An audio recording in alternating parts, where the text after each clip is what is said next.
Halo sahabat Donghua, kali ini kita akan membawakan alur cerita BTTH. Cerita dan video ini diambil dari Forgotten Kid. Tanpa banyak basa-basi, mari kita simak alur ceritanya.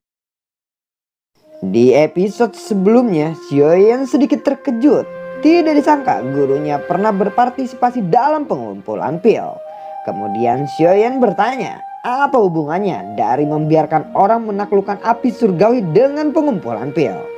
Mendengar itu semua, King Lan lalu berkata, selama seseorang memasuki 10 besar dalam pengumpulan pil, dia akan diberikan hak untuk mencoba menaklukkan 3000 api membara. Oleh karena itu, jika kamu percaya diri, kamu bisa pergi dan berpartisipasi di dalam pengumpulan pil kali ini. Jadi bagaimanakah dengan informasiku? Sudah layak menjadi jaminan? Ucap dari King Lan. Xiaoyan lalu tertawa dan berkata, ya tentu saja, sudah cukup. Ucap dari Xiaoyan. Kalau begitu aku harap kita bisa bekerja sama dengan baik. Jadi kapan kita akan pergi? Ucap dari King Lan. Izinkan aku menyelesaikan masalah menara pemurnian Ki Langit berkobar di Akademi Dalam terlebih dahulu. Ucap dari Xiaoyan. Setelah itu Penetua Su lalu berkata, meskipun kamu berhasil mendapatkan bantuan Xiaoyan, kemungkinan dia tidak akan bisa membuat klanmu kembali ke kursi tetua dengan kemampuan alkemisnya. Ucap dari Penetua Su. Aku tahu, namun bakat seperti itu jarang sekali terlihat, bahkan di menara pil sekalipun. Oleh karena itu aku percaya kepadanya. Ucap dari King Lan. Tatapan Penetua Su beralih kepada Xiaoyan. Lalu dia berkata, kamu harus lebih berhati-hati saat bertindak. Pengumpulan pil itu adalah pertemuan paling penting di dunia alkemis. Meskipun kemampuan alkemismu saat ini sudah hebat, tetapi untuk masuk 10 besar bukanlah hal yang mudah. Mendengar itu semua, Xiaoyan lalu mengangguk. Baiklah, sudah cukup larut. Kamu harus segera beristirahat. Aku sudah mengatur tempat tidurmu. Kembalilah besok untuk mendiskusikan masalah pengisian api Fallen Heart Flame di menara Ki Langit api berkobar. Ucap dari Penetua Su. Xiaoyan dan King Lan pun pergi beristirahat ke kamarnya masing-masing. Setelah berada di kamar, Xiaoyan terpikir kata-kata yang diucapkan oleh Penetua Su. Lalu dia berkata, sepertinya aku akan membutuhkan taktik pertahanan saat ini. Setelah itu dia duduk bersila di tempat tidur dan menjentikan jarinya. Sebuah cahaya muncul dari cincin di jarinya. Sayap tulang berwarna batu giok muncul di depannya. Kemudian Xiaoyan mengeluarkan gulungan emas yang mengkilap.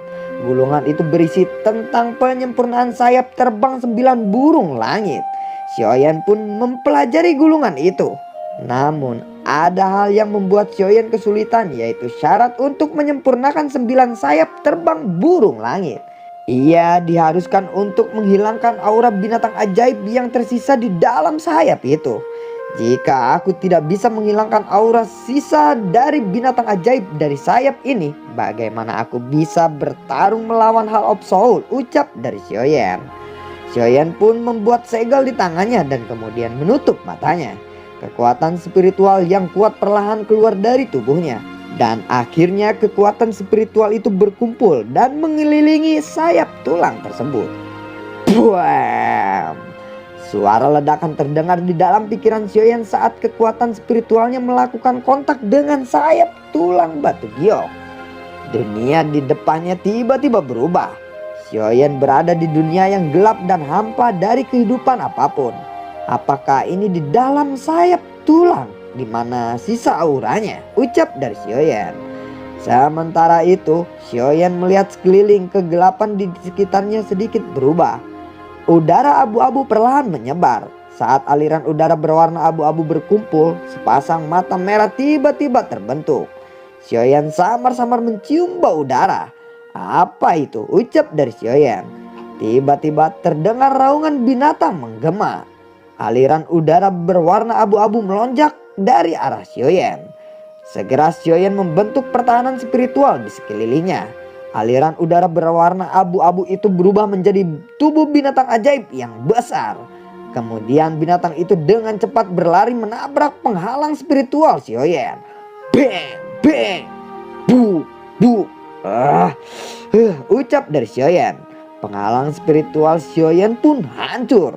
Dengan cepat Xiaoyan membentuk penghalang baru. Binatang ajaib itu segera mengumpulkan kekuatannya dan kembali untuk menabrak penghalang spiritual Xiaoyan. Bu, bu, buang, bang, bang. Ucap dari Xiaoyan. Dia tidak menyangka sisa aura ini sangat sulit untuk ditaklukkan.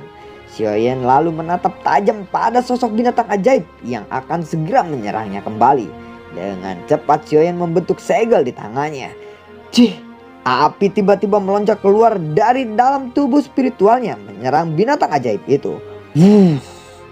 Terdengar raungan keras, tubuh binatang ajaib terbakar sebelum akhirnya perlahan-lahan menghilang dan kembali menjadi aliran udara berwarna abu-abu. Xiaoyan lalu menjentikan jarinya dan api hati jatuh muncul membakar aliran udara berwarna abu-abu itu.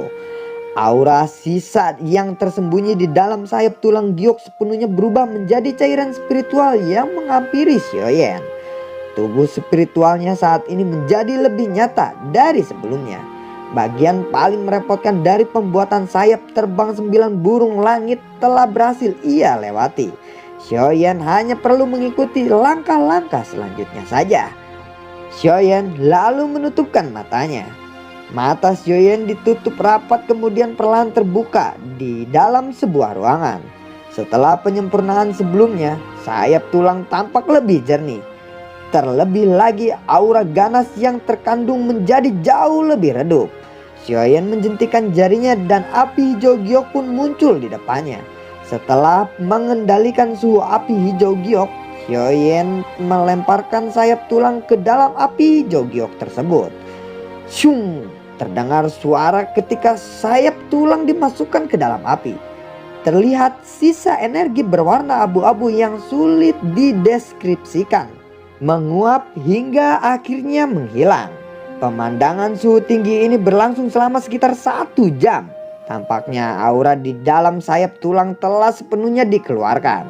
Xiaoyan mempertahankan suhu nyala api hingga berlangsung selama 2 jam. Setelah 2 jam akhirnya sayap tulang giok menunjukkan tanda-tanda perubahan. Tetesan cairan berwarna hijau batu giok kental keluar dari permukaan tulang. Seiring berjalannya waktu, ukuran sayap tulang giok semakin mengecil. Cairan giok di bawahnya pun jauh lebih banyak. Tiba-tiba terdengar suara ketukan pintu. Sepertinya itu penetua Sukian atau yang lainnya. Xiaoyan pun memberitahu penetua Su agar tidak mengganggunya untuk beberapa saat. Setelah memberitahu penetua Su, dia menemukan bahwa sayap tulang giok seluruhnya telah berubah menjadi cairan batu giok yang kental. Xiaoyan mengayunkan lengannya. Lebih dari 10 tulang berwarna perak muncul. Tulang itu berasal dari binatang ajaib tersebut. Kemudian dia melemparkan tulang itu ke dalam api. Perlahan-lahan tulang itu berubah menjadi bubuk perak masuk ke dalam cairan batu giok. Cairan berwarna batu giok kini warnanya sedikit berubah. Xiaoyan pun menurunkan suhu apinya. Prosesnya berlanjut selama hampir 2 hari 2 malam. Cairan berwarna giok itu mengental seolah-olah akan mengeras. Lalu Xiaoyan mengeluarkan kekuatan spiritualnya memasuki cairan berwarna giok. Cairan giok itu pun tiba-tiba bergetar dan tiba-tiba berubah menjadi sepasang sayap tulang. Setelah terlihat sayap tulang tersebut, Xiaoyan lalu menggigit jarinya dan darah pun keluar. Darah itu pun diteteskan ke sayap tulang tersebut. Sayap tulang dengan cepat menyerapnya. Tidak lama sayap tulang itu pun berubah menjadi sinar cahaya yang menembak ke arah Xiaoyan. Xiaoyan merasakan sakit di bahunya setelah sayap itu memasuki tubuhnya. Dengan segera sepasang sayap ungu pucat keluar dari bahunya. Xiaoyan pun menyimpan sayap itu. Dia lalu menghela nafas setelah mengembalikan sayap tulang ke tubuhnya. Dia perlahan berjalan ke pintu kamar dan membukanya. Krak. Tiba-tiba suara wanita terdengar. Akhirnya kamu keluar juga. Wanita itu ternyata dokter peri kecil. Xiaoyan lalu tersenyum sambil berjalan ke halaman dan duduk di samping dokter peri kecil. Lalu dia berkata, apakah kamu sudah biasa dengan akademi dalam? ucap dari Xiaoyan kepada dokter peri kecil.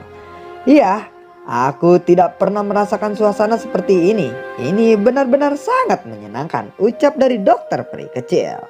Bagaimana kabar tubuh racun yang menyedihkan baru-baru ini? Tanya dari Xiaoyan. Tidak masalah, menurutku bisa bertahan selama 1 tahun lagi.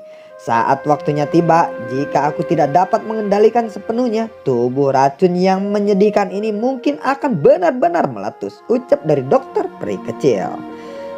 Mendengar ini Xiaoyan lalu berkata, 1 tahun lagi ya. Tenang, air liur transformasi tubuh bodhisattva sudah ada di tanganku. Yang aku butuhkan hanyalah mendapatkan inti monster terakhir. Setelah itu kamu tidak perlu khawatir lagi melukai orang-orang di sampingmu secara tidak sengaja, ucap dari Xiaoyan. Mendengar hal itu lalu dokter peri kecil berkata, aku mempercayaimu, ucap dari dokter peri kecil. Oh ya, penetua pertama sekian bilang agar kamu menemuinya di ruangan pertemuan jika sudah keluar. Mereka sedang mendiskusikan bagaimana menyelesaikan masalah tentang menara pemurnian Ki Langit berkobar, ucap dari dokter peri kecil. Xiaoyan lalu mengangguk dan berkata, baiklah, aku akan segera pergi ke sana. Ayo kita pergi bersama-sama. Mereka berdua pun tiba di ruangan pertemuan. Sukian sudah menunggunya di sana. Dia pun berkata, hehehe, kami sudah menunggumu selama 2 hari. Maaf, ada urusan mendadak yang harus diselesaikan, ucap dari Xiaoyan. Dia pun lalu mencarikan tempat duduk untuk dokter peri kecil. Setelah itu dia lalu berkata, penetua pertama, kapan aku harus mengisi kembali api hati di menara api pemurnian langit berkobar, ucap dari Xiaoyan. Tidak perlu terburu-buru, ucap penetua Su. Pengisian ulang api Fallen Heart Flame biasanya hanya memungkinkan menara pemurnian api langit berkobar bertahan selama 2 hingga 3 tahun saja. Sementara itu kamu akan pergi ke daratan tengah yang jauh nanti. Pada saat itu kamu tidak akan bisa datang untuk mengisi ulang api Fallen Heart Flame. Oleh karena itu kita harus menemukan metode jangka panjang kali ini, ucap dari penetua Su. Metode seperti apa yang penetua pertama pikirkan? Tanya Xiaoyan. Memang ada satu metode, tapi ini akan membebanimu, ucap dari penetua Su sambil menjentikan jarinya. Benda berbentuk aneh yang dibuat oleh kaca muncul di atas meja. Lalu penetua Su kembali berkata, benda ini dibuat oleh penjaga aula dari Akademi Dalam. Dia menyebutnya pot pengumpulan api. Jika memasukkan seutas benang esensi api hati jatuh yang asli ke dalamnya, itu akan dapat menghasilkan Fallen Heart Flame tanpa henti selama seseorang berulang kali menuangkan doki ke dalamnya. Namun, membelah seutas benang esensi api Fallen Heart Flame akan menyebabkan kerugian besar untukmu. Kemungkinan kamu perlu memulihkan diri untuk jangka waktu tertentu, ucap dari penetua Su. Api Fallen Heart Flame awalnya memang dimiliki oleh Akademi Dalam. Aku pasti tidak akan menolak masalah sekecil itu, ucap dari Xiaoyan. Hehehe, benda itu adalah sesuatu yang bisa didapatkan oleh siapa saja. Akademi Dalam hanya menyegalnya selama bertahun-tahun karena tidak ada yang bisa menaklukkannya, ucap dari penetua Su sambil tertawa. Penetua Su lalu memberikan pot pengumpulan api kepada Xiaoyan dan berkata, simpanlah dulu. Xiaoyan lalu menyimpan pot pengumpulan api ke dalam cincin penyimpanannya. Setelah itu penetua Su menoleh ke arah dokter peri kecil lalu dia berkata, bawalah temanmu berjalan-jalan di Akademi Jianan. Beritahu aku jika ada yang kamu butuhkan. Selama menyelesaikan diskusi, suasana di dalam ruangan pertemuan menjadi jauh lebih santai. Tawa dan obrolan berlanjut selama sekitar setengah jam. Tepat ketika Xiaoyan hendak pergi, pintu yang tertutup rapat tiba-tiba didorong terbuka dengan cepat. Xiaoli lalu masuk. Semua orang di aula terkejut saat melihat ekspresi Xiaoli. Penetua Su bertanya, apa yang terjadi? Tanya dari penetua Su kepada Xiaoli. Menurut informasi yang aku peroleh, lembah api iblis tampaknya memilih cukup banyak aktivitas baru-baru ini. tampaknya Han Feng telah mengundang hantu setan tanah lama keluar, ucap dari Xiaoli. Hah? Aku benar-benar meremehkan Han Feng saat ini, ucap dari Xiaoyan. Penetua Su lalu berkata, bahkan jika Han Feng tidak memberitahunya, cepat atau lambat setan tanah lama akan mengetahuinya. Setelah 3 sesepuh besar dari lembah api iblis mati di tanganmu, dia pasti sangat marah saat ini, ucap dari Penetua Su. Salah satu penetua akademi dalam berkata, penetua pertama, apa yang harus kita lakukan sekarang? Hantu setan tanah lama kemungkinan akan melampiaskan kemarahannya pada akademi Jianan kali ini. Penetua Su lalu mengangguk, lalu dia berkata, dia pikir bahwa dia bisa menghancurkan akademi dalam karena kepala sekolah tidak ada. Mulai sekarang akademi Jianan akan memasuki metode siaga. Xiaoli, kirim lebih banyak mata-mata untuk memantau lembah api iblis. Laporkan setiap gerakan yang mereka lakukan. Xiaoli lalu mengangguk. Tatapan penetua Su beralih kepada Xiaoyan dan dokter peri kecil. Lalu dia berkata, kalian berdua harus tetap berada di akademi dalam. Kami akan mengatasi situasi ini. Xiaoyan lalu mengangguk setelah mendengar hal tersebut. Setelah diskusi hari itu pun berakhir, perlahan akademi dalam ditinggalkan. Selain itu mereka juga membatasi kedatangan dan kepergian para siswa. Peningkatan pertahanan juga dilakukan di wilayah sekitar akademi. Unit pertahanan penegak hukum akademi mulai membuat garis pertahanan menyeluruh di wilayah sekitarnya. Sementara dunia luar gempar, Xiaoyan dan yang lainnya tetap berada di dalam akademi dalam. Masalah mengisi ulang api Fallen Heartland di menara pemurnian Kilangit berkobar ditunda saat ini. Saat ini musuh besar berada tepat di depan mereka. Mempertahankan kondisi puncak adalah yang paling penting saat ini. Xiaoyan bersama dokter peri kecil dan Zian duduk di kursi tinggi. Sambil melihat kompetisi yang diadakan oleh para siswa, Xiaoyan diundang untuk mengamati dan menilai pertandingan ini. Xiaoyan tersenyum saat menyaksikan pertempuran yang sengit di arena. Sesaat kemudian dia perlahan berdiri setelah seseorang siswa menang. Namun sebelum dia bisa mengumumkan pemenangnya, ekspresinya tiba-tiba berubah. Dia segera menatap tajam ke arah timur. Aura besar yang sangat kuat tiba-tiba muncul di sana. Dokter peri kecil juga merasakan aura besar tersebut. Lalu dia berkata, mereka telah datang sepertinya. Tiba-tiba suara bergema di langit. Hei, bocah-bocah akademi Jianan, apa sepertinya ini sambutan kalian kepada leluhur? Apakah ini yang diajarkan oleh Mang Tianqi kepada kalian? Ucap dari sosok tersebut. Mendengar itu, Xiaoyan berkata, akhirnya mereka tiba. Setelah teriakan terdengar, banyak sosok manusia terlihat di langit. Melihat ini penetua pertama, penetua Su berkata, hantu setan tanah lama. Ucap dari penetua Su. Melihat ini, mata Xiaoyan perlahan menyapu kelompok yang terdiri dari 20 sosok manusia yang berada di langit. Tatapannya berhenti pada 2 orang tepat di tengah kelompok. Salah satunya adalah Han Feng. Di sampingnya seseorang lelaki tua berambut darah yang menggunakan jubah kuning tengkorak. Wajah laki-laki tua itu kurus. Sekilas dia seperti tengkorak. Penetua Su lalu menatap laki-laki tua berambut darah itu dan berkata, setelah bertahun-tahun tidak melihatmu, tidak diduga kekuatanmu meningkat sebanyak ini. Ucap dari penetua Su. Kamu adalah penetua Sukian bukan? Ucap dari orang itu. Tidak diduga kamu telah maju ke kelas Dozong. Akhirnya kita bertemu. Kamu masih seseorang penetua di puncak kelas Dohuang saat itu. Sepertinya kamu tahu alasanku datang ke sini. Serahkan bocah bernama Xiaoyan itu. Dia telah membunuh 3 tetua agung dari lembah api iblisku. Ucap dari hantu setan tanah lama tersebut. Hantu setan tanah lama, ada alasan Xiaoyan membunuh 3 tetuamu. 3 tetua itu melancarkan serangan fatal kepadanya. Haruskah dia membiarkan mereka membunuhnya? Ucap dari penetua Su. Aku tidak peduli dengan semua ini. Yang aku tahu adalah Xiaoyan telah membunuh 3 tetua dari lembah api iblisku.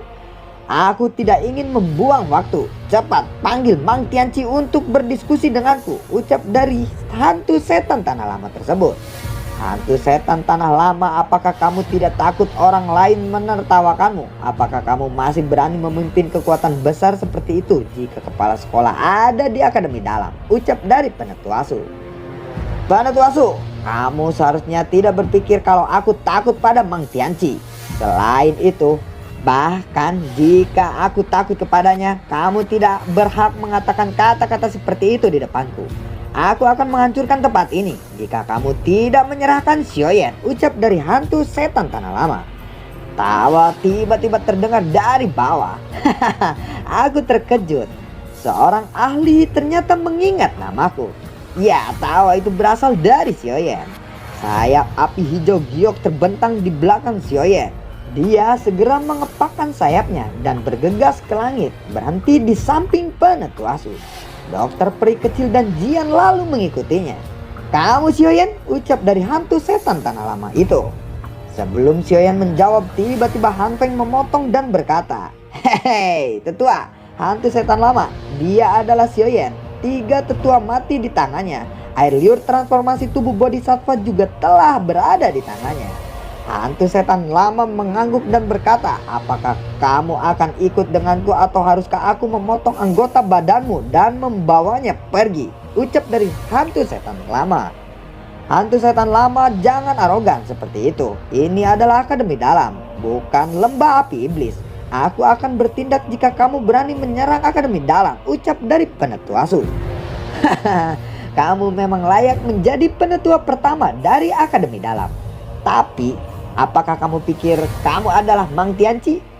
Jika kamu benar-benar ingin ikut campur, aku tidak keberatan memberimu pelajaran. Siapapun yang membantunya akan menjadi musuh lembah api iblisku, ucap dari hantu setan tanah lama tersebut. Aku pikir alasanmu adalah untuk air liur transformasi tubuh bodhisattva, bukan? Ucap dari Xiaoyan. Tiba-tiba 5 jari hantu setan tanah bergerak dan 5 doki tajam melesat dari tangannya mengarah kepada Xiaoyan. Syung syung syung syung. Sebelum serangan itu sampai dengan cepat, dokter peri kecil lalu menangkis serangan tersebut. Suara keluar dari mulutnya. Melihat itu Xiaoyan segera bertanya, "Apakah kamu baik-baik saja?" Dokter peri kecil lalu berkata, "Aku baik-baik saja. Kekuatan orang tua ini sangat hebat. Dokinya mengandung rasa dingin. Dengan kekuatanmu saat ini, kemungkinan kamu akan terluka serius jika kamu terkena serangan barusan," ucap dari dokter peri kecil. Lalu bagaimanakah kelanjutan ceritanya? Terima kasih telah menyimak video ini dari awal sampai akhir ya. Sampai jumpa.